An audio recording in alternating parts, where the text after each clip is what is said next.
Our fourth presenter is Ananya Joshi, whose presentation is titled Large-Scale Data Monitoring for Critical Domains via Human-AI Collaboration.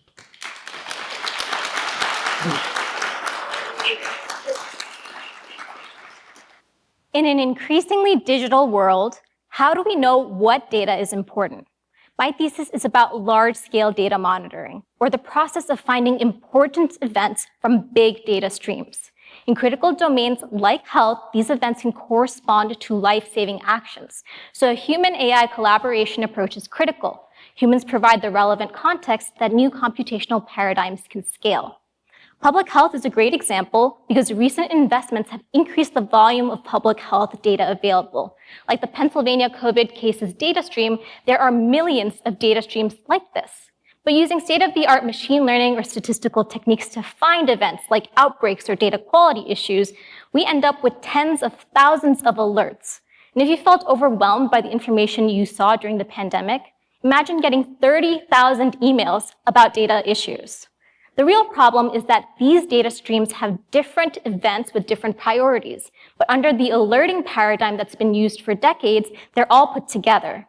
If instead there was a way to prioritize this data, 1, 2, 3, then people could review the data according to the time and attention that they have available. So underlying this problem is a core computational question. Which data should we look at first, and why?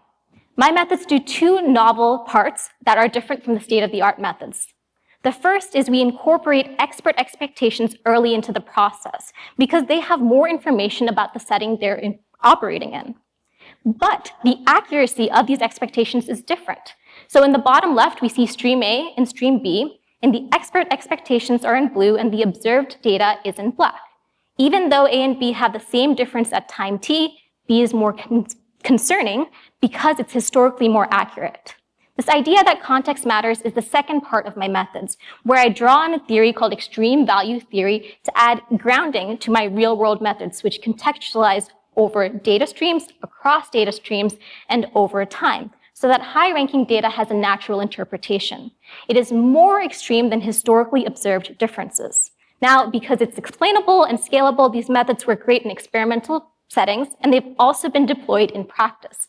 Over the past 2 years, it's been used to triage over 4,300 events in national public health data, like outbreaks or data quality issues, versus about 100 in a similar amount of time using the alerting paradigm. What this really goes to show is that by focusing on questions that meet real-world needs, we can not only further public health methods and make sure that we are able to detect these events, but we can really focus on this question of how do we make big data usable and make the methods that require to do that? Thank you.